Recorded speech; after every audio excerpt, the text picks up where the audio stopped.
Nos travaux de recherche concernent la conception de réservoirs en composite pour le stockage d'hydrogène sous haute pression.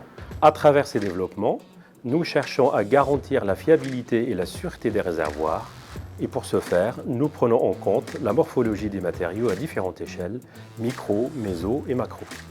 Nous les soumettons à des sollicitations mécaniques, voire multiphysiques, statiques et dynamiques dimensionnantes. Nous mesurons à l'aide de capteurs intégrés l'évolution de leurs propriétés et de leurs comportements en service pour alimenter nos modèles de prédiction de durée de vie résiduelle.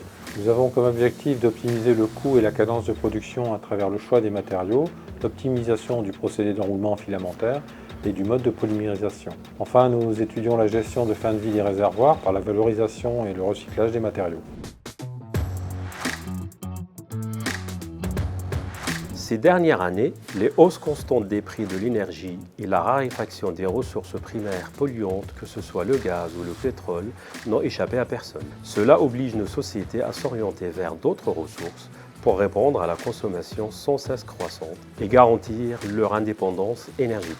L'hydrogène est l'une des solutions à cette problématique. Il est abondant et peut être produit de manière décarbonée à travers des ressources d'énergie renouvelables comme l'éolien, l'hydrolien ou le photovoltaïque.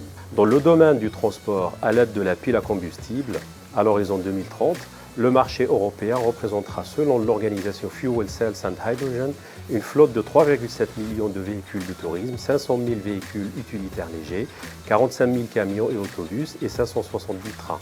Pour les véhicules de tourisme, où une autonomie de 500 km est requise, un volume d'hydrogène de 130 litres est nécessaire. Cela impose que l'hydrogène soit stocké et transporté à très haute pression, c'est-à-dire à 700 bars, d'où la nécessité de fiabiliser et d'optimiser la conception des réservoirs. Nos travaux actuels portent sur la résolution des problématiques précédemment citées, à savoir la fiabilisation de l'élément de stockage, l'optimisation des coûts de production et la gestion de la fin de vie. La particularité de notre centre de recherche est de disposer d'expertise scientifique et technique multidisciplinaires et de moyens numériques et matériels inédits pour s'attaquer à ces problématiques.